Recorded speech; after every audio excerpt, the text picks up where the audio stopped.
ভাল। মই এতিয়া এনেই বহি আছোঁ অলপ। আপোনালোকে কোনে কোনে কি কৰি আছে? আৰু এইফালে আমাৰ মহাশয় একদম মানে গেমেই খেলি আছে অকল। কি গেম খেলি আছা? কি পাবজি? অকল গেমেই আৰু। ঠিক আছে, তোমাক মই এটা প্ৰশ্ন সুধিম, ক'ব পাৰিবানে নোৱাৰা? কোৱা, আগত কৈ লোৱা, ক'ব পাৰিবানে নোৱাৰা? সুধিলে ক'ব পাৰিবা বোলে।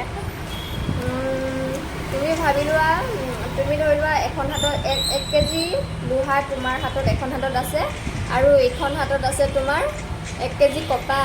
তো তোমাৰ ওজন কোনখন হাতত বেছি হ'ব সেইটো কোৱা। কোৱা এইটো থোৱা। লোহা। তো আপোনালোকে কোনটো হ'ব, মানে লোহা হ'ব নে কপা হ'ব নে? আপোনালোকে জাষ্ট কমেণ্ট এটা কৰি কিনে